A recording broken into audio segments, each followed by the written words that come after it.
sitting over in the other room, and I was like, should I have them just? And then I was like, I don't think I have to read. Don't make me read anything. Yeah, you're not reading anything. But your hair looks good. Yeah, it does. Looks great. Thank you. I just it was getting kind of long because I was doing a couple of projects, and then as soon as I wrapped everything, I just cut it all off, and I'm like, yeah, at a certain point, I think you get to an age where like taking care of all that hair is like I don't have the fucking patience anymore. Yeah, I don't either. Yeah. Yeah, I know, Bobby. That's what you did too, right? Yeah, exactly. I mean, listen, I had a full head of hair. One day I decided it's got to go. I'm jealous. I'm jealous. No, my hairline just kept going further and further back. No, you don't need to do that. No, I won't. But there will come a time where I will cut it short again, like short. Okay. Yeah, that's how I Steph. That's mine. Mine was like that for literally all of my 30s. What, short? All of my 30s, I had like not super short, but it was like short in the back, and then like it kind of to here. Yeah. And I rocked that haircut for a solid decade. Then when like Kate, maybe a bit more. It was the easiest thing on the planet. I loved it. Yep. And then that crazy Kate +8 woman got famous, and that haircut like became the Karen haircut. Yeah, and I was like, well, I can't have this anymore. And she lived up to being a Karen. Yes, she did. She sure did. Yes, she did. Okay. By the way, everybody, I'm going to introduce... Go ahead, introduce her. Because people were like, who the heck is this woman? Okay, everybody, if you don't know, this is Stephanie Kurtzuba. Now, hold on. I am prepared. You got to give her the proper introduction. I am prepared here, so hold on a second. Okay. There's no way that I could remember everything. But I do, okay? That you're in. Really? Should I test you? Yeah, exactly. Okay, if you don't know, Stephanie has in The Wolf of Wall Street. She was in Irishman, Robert De Niro's wife. She's on Blue Bloods. Blue Bloods is over now, correct?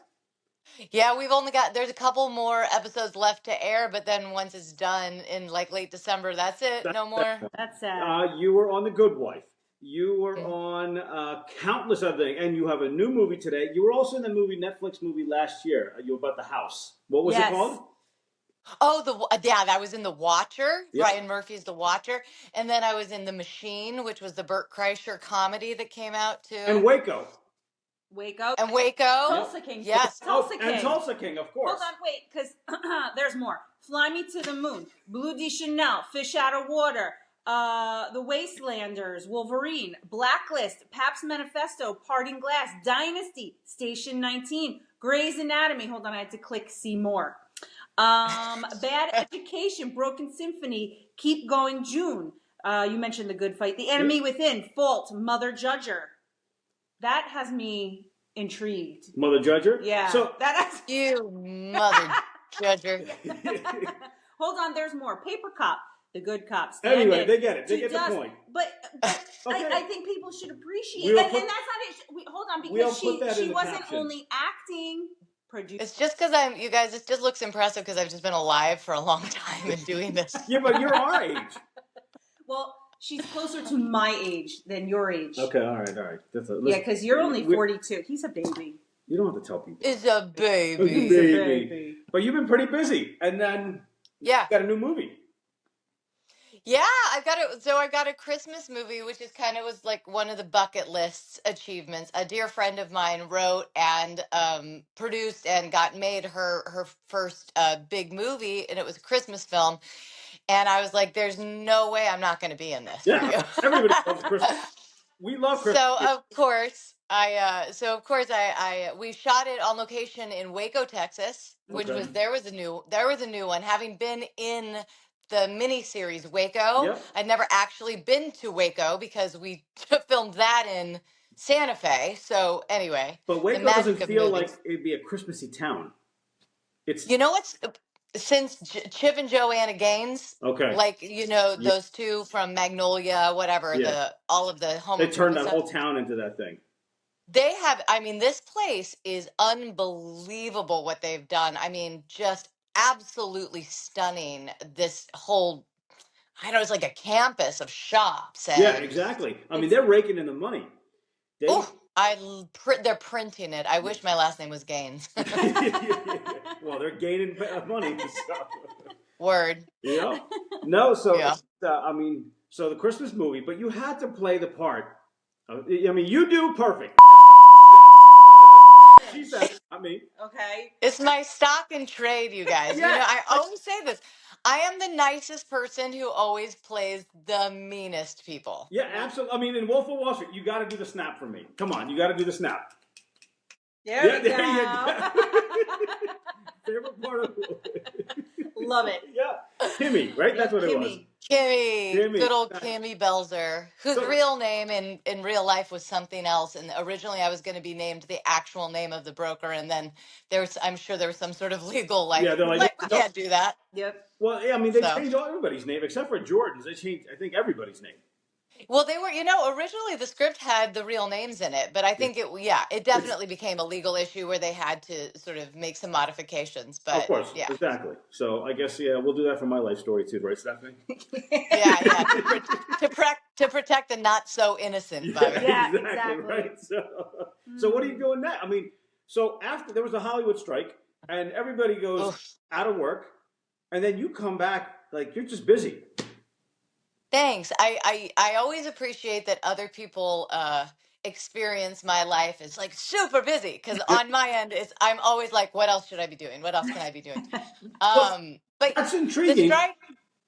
the strike was long and rough, and I was very, very grateful to come out of it. Almost like, I think Blue Blood started shooting. I think they were like the second show to start up production again. So like only the second show that was like, because they were just ready to go. So within 2 weeks of the strike ending, I was back at work. Thank God. And then and I've done some cool stuff. And then Tulsa King was back up and running. I did a couple of those, and there's a new a project that will be out in the spring that I'm really excited about. That the guy who wrote the showrunner who created. Did you guys see Mayor of Kingstown? Yes, Kingstown. Okay, I was like, what is it? Yeah. So his new piece is Mark Ruffalo starring. Same kind of gritty crime drama, really interesting, called Task. Okay. Brilliant writer showrunner named Brad Inglesby. Okay. Well, so look out for that. That'll be like on Max, because we shot it for HBO, so I assume it'll come out on Max in the spring. And then I've got an Apple show coming out as well in the spring. That's John Hamm and Amanda P. Love John Hamm. Hey, guess what? We got a surprise for you. Max! Whoa! What's going on here? Hey, what are you doing on my podcast? Kids moved to Denver. Yeah. So, surprise. You guys. Hi, Maxie. Welcome to the show. We got to introduce Max too now, okay? Because we just gave Stephanie a long standing ovation. So if you don't know, Max Casella, he's been on everything. Let's start with Tulsa King, and then he's been on Sopranos, Dookie Howser. I mean, Max has been around since, I think, longer than most of these people have been around, right? Like, they're born. Yeah. I mean, we remember Max. Yeah, I know. I'm old. Yes, absolutely. Listen, we're getting old too, buddy. Okay, so now listen. We were just speaking about Tulsa King. What's up with you two? I mean, you can't have a civil divorce. I want to know. Well, we're getting Will there a season be a reconciliation? I don't know. We're getting a season 3. Looks like. You better get a season 3. 99% from the little birdies that I hear. So, knock on wood. Yeah. So it's happening for sure. Hi, babes. Sorry. So let's see what happens. I don't know. Hold on, we lost that. Where'd she go? I'm coming back. Hold on. I don't know. Remember, we already discussed this. We're better at analog. We're not she good needs with technology. Oh, there she is. So Tulsa King. I mean, obviously, you guys you broke up, but then all of a sudden, like, Max came to life and decided just to go nuts this time. Can I just sorry, Max. I have to cavell. I have to cavell about my friend right now. Okay. That fucking episode with the monologue in the truck. Yeah. The work you did this season, Max. I've already texted in this, so I'm just embarrassing him at this point. But if people could even begin to understand what it takes to be able to, like, truthfully imbue that kind of a performance for a camera and do what he did, I think y'all would just, like, be praying at the altar of Max Casella, because it's remarkable. Not at all. Not a bit of it. I was drunk. I had medicine under the dashboard. No, but you got to appreciate it. You know why? Because like people don't Thank get you, it. sweetheart. I appreciate you. It's true. Best scene partner ever, Steph Kurtzuba. But great chemistry on camera. Yes, Definitely without great a doubt. chemistry. I only wish my only complaint with the showrunners, they need more time, more screen time for you two. Definitely. No, absolutely. You I'm know, I pitching mean, it. yep. I mean, listen, I'm we're pitching it for you. Got to get them on there. so I keep saying more Steph, more Steph. Obviously I'm being self-serving, wanting to work with Steph. Because it means more great scenes working with a great actress, more screen time for me. So I keep Listen, Thank you, man. I That's keep nice. Thank you. I keep yelling and screaming about it. So and we are going to come back. So My I fingers would hope. crossed that you guys reconcile, because it looks like the way that your character's working in the show, like it really looks like he's going to work really hard to make that happen. That's what it ends with. Armin's story ends with, I'm trying to get my family back. He's got his job back. Whether or not it's successful doesn't really matter. Maybe that's some conflict there we can explore there too. I don't know. Well, the thing is, also Armin's character ended with a bang this season, right? So being that it ended with a bang and everybody loved it, it's like they got to put Armin, give him more time, and then with Armin, if you reconcile, you've got to come on there too, Stephanie. Yep.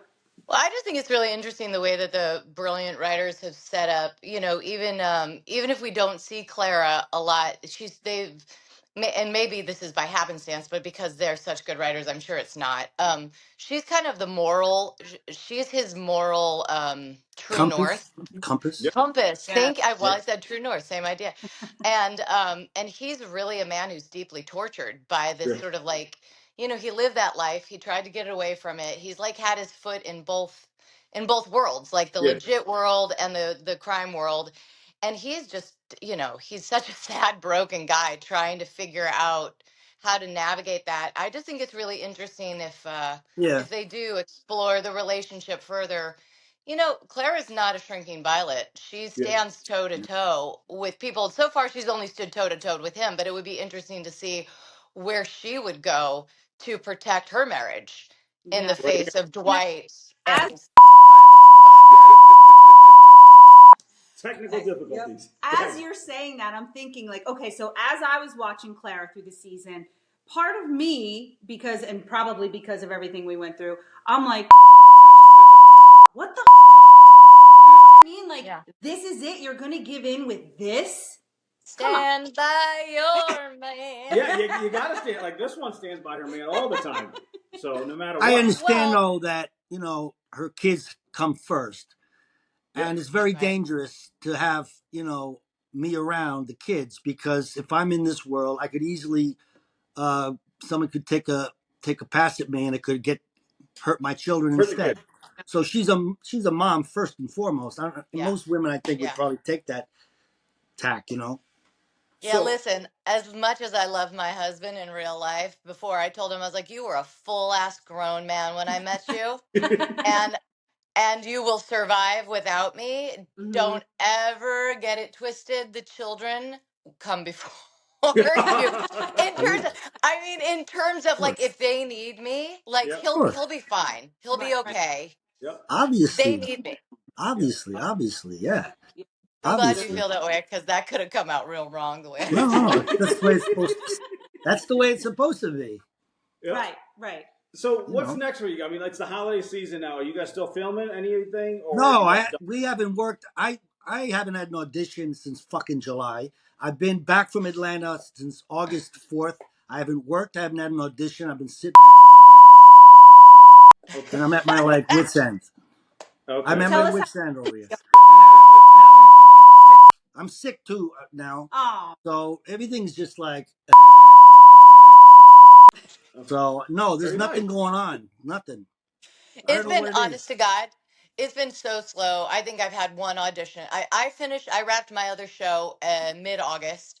Yeah. And then I think I had something in September, and that is it. So I've thrown myself headlong into my oldest is a junior in high school. So I'm like decided that now I'm a full-time counselor. Mm-hmm. So I was like, while I have the downtime, I'm just like Yeah. You know. So why don't you guys just get on a plane and come out to Vegas, and we'll have a good time.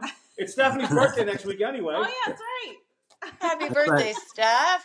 I mean, we can have a good time in Vegas. You know. Oh my God. You excited about the Grand Prix next weekend? Listen, if you live here, it's you this got weekend. the Ferrari. You're representing right there with the Ferrari. Yeah, it's this weekend actually because we're going to film with some cars right now because they have all the F1 cars at the casinos. So Amazing, man. now, I'm a huge F1 fan for since '96, whatever that is, I know. almost 30 years. They told us, yep. But the problem is, if you live here, you hate it because they take up the roads for 3 months, right? Yep. And do construction. I know. Roads are closed. Everything's a nuisance, and you're like, just be done with it. They're even blocking off the walkways, like views for tourists. So tourists can't even see because they want to get every last dollar. Yeah, it's the crazy. drivers don't like it either. The teams and the drivers don't like it either. And the roads aren't flush. Anyway, let me jump off here. Go back to talking to Steph. Right. I gotta take a leak. All right, be good, Max. Be good. Take care. Ciao for now. Steph, I'll see you soon. I'll see you in Atlanta. Bye, baby. Bye. See you in Atlanta. Oh my God, he's hysterical. He's hilarious. Well, we wanted to surprise you with Max. Okay, Yeah. we're like, okay, we got to do that. I love that kid. Oh my God. All right, I'm going to lose my train of thought. So I have a question, okay? So as an actress that has been acting for so long, do you get calls for parts where you're just like, okay, we want you for this part? Or is it like, do you have to audition still for every role? Both. I do get calls every once in a while. I wouldn't say that it's a real common occurrence for me, but it definitely has happened more than a few times. But I would say the majority of the time, especially if it's a much bigger project, they want to know you, they want to meet you, they want to put you through your paces, they want to see exactly what they're gonna get, you know. Okay. And I used to think that, oh gosh, well that only happens to people like at a certain level. The people who are much higher level stars are constantly being offered things. And although I do think they get offered things, that when you're a movie star, you have your sort of pick of things you want to do.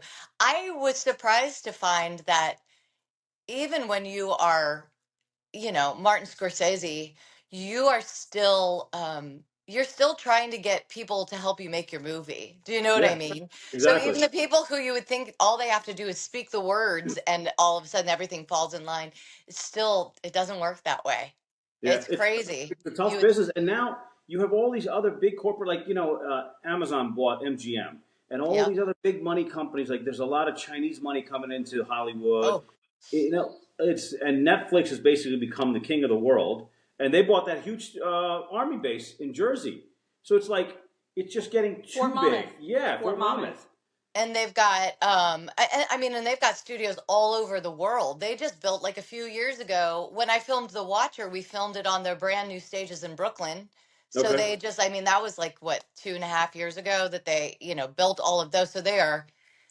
Yeah, there's of course. Listen, this is welcome to America, right? Like the corporate sort of takeover. Like these behemoth companies they're diversifying in such a way that they have their fingers in so many pots, and entertainment is just one of them now. Well, the personal touch I think the personal touch when it comes to studio bosses with actors is going away. It's now becoming you're just another number, and you look at a lot of stuff and you're like, how did this person get this role?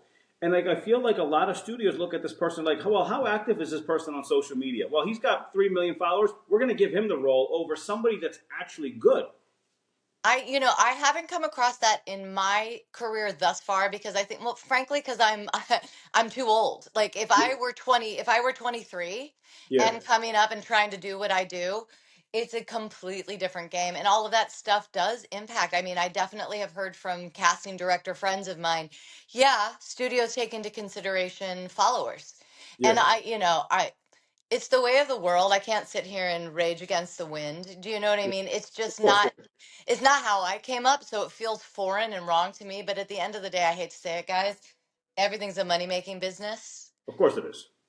So it's like if you're trying to offset your risk by ensuring that you've got eyeballs coming to your product, I get it. I wish it wasn't like that, but it is. But it's like anything nowadays. Any business is like that. It's like get as much out of it as you can. I see exactly what you're saying. I wouldn't like it either if I was in your position because if you're going to get an actor and actress because of how many followers they have, they're not necessarily the best actor or actress. Yeah, or listen, maybe they are. Like, you know what I mean? Like there's Right. something about the internet that's been like the great equalizer, which I love that, like about social media, that all people who didn't have an entry point into entertainment now do. No, they do. It's Yep. the thing that chaps my ass is that we're now confusing content for art. Yeah, Right. exactly. And like Yeah. content is different than, and that, listen, maybe art's too pretentious of a word. But what I mean is putting together a 30-second TikTok and being really great at that is a different skill than doing a Doing a 30 scene. second television spot for a commercial, which is different than a 30-second scene for a narrative drama. Like they've all sort of become like, oh, it's all the same thing. No, it's No, not. so Like, Max's scene that you were just talking about, right? That's art. Yeah. But doing a yeah, TikTok, no, it's different. Exactly. it's different. And I'm not saying one has more yes, I am. One has more Yeah. value than the other, More but value. No, Yeah. in my opinion, it does. But the TikToker is a more direct conduit to a consumer in terms of Yeah. monetization. I think it's more direct, right? Well, that's what you see in everything too, because what they're trying to do is, even in the movies, if you're looking out, like if you watch Avengers, right? There's Dunkin' Donuts, there's this, everything is Yeah. product placement. And that's what they're trying to do is like, okay, how do we make money not only at the ticket sales, but streaming and then also merchandising? And Oh, yeah. The other thing too is the appreciation for art, like what you're talking about, I think also goes with an age bracket. I feel like the younger people don't get it like we do. Yeah. Because they're more raised for the TikTok and for Instagram and for all that stuff. And that's more what they're used to. Like if we ask our kids, you want to sit down and watch a movie? No. Yeah. They don't appreciate watching a good movie. No. And it's like, oh, exactly. I know. And that's why Netflix is doing what they're doing, when they're just pushing out all kinds of docuseries and this and that. It's like it's content overload. Yeah, it is. Well, it's definitely content overload, and we're living through so much upheaval. Like, listen, I'm sure my grandparents, God rest their souls, saw just as much upheaval from the time that they were young until they took their last breath. So I don't mean to say like, oh, it's so challenging to be us now. But it does feel like the world has changed rapidly, even in the last like 15 to 20 years. Yeah. It just feels like it's, and I guess maybe that's just the pace of technology, but the iPhone changed a lot. That changed a lot, and then obviously streaming and all these apps and Netflix changed the world. So, Yeah, but I mean, listen, you still got to stay busy. That's all you got to do. So, anything new? Any movie projects coming after this? Movies. Let me think. So I have finished work on a movie that I'm not sure when it's coming out. I'm gonna guess like the summer. It's the new. It's actually going to be really interesting. It's a hybrid of animation and live action. It's directed by Peter Atencio. It's Ryan Reynolds and Jason Momoa, I think, are the animated characters, and then I want to say Aubrey Plaza and a couple of other folks I think are the live action portion. I did some work for the animation, so if everything gets edited together the way that I hope it will, you will be hearing me in that film. Maybe this summer. It's called Animal Friends. Okay. All right, good. So that's good. And any plans for Vegas? Shit, man. I gotta hit a really good payday. So maybe it is worth it coming to Vegas, because you come to Vegas and you hit some machine, and then you got to pay that. Listen, I got a kid to put through college in the next year, and then the one right behind that. So I'm I'm literally like, how do I get rich quick? Vegas. I think everybody in America is talking about that stuff. Actually, I have an idea for you. I'm gonna call you after we hang up, and I'll just run it past you. Awesome. It sounds good to me. So, but no, we appreciate you hopping on, taking the time today. This was fun. So, any plans for Thanksgiving, or are you just hanging at home? We're actually taking off. We're going down to meet my sister in Disney. So we're gonna go like ride roller coasters and fight crowds. To Disney on Thanksgiving? a holiday. Like, what's wrong with you? I don't You're know. gonna get a $600 turkey. Oh my God! I'm a glutton for punishment. I don't know. You're gonna get a plate of turkey for $600. You're right, but it'll have ears on it, Bobby. It'll have ears. And you want to send your kid to college? Save that money. No, yeah. Let's do this again after, and you guys can just make fun of me. And I'm not cooking, by the way, because it's her birthday. It's my birthday, so I'm sitting on the couch in my onesie, enjoying all the goodies. I've never cooked Thanksgiving dinner before, so it's gonna be a blast. You're the Iron Chef, baby. You got this. Yep, exactly. Iron Chef, baby. That's it. So he's gonna be like grilled cheese. Give me the iron. I'll let you know how it works out, but good luck. Enjoy. But I'm gonna call you in a couple minutes. I just want to run something past you. Okay. Awesome. I'll talk to you in a second. Bye, guys. Watch us on YouTube and like, share, and subscribe. Take care.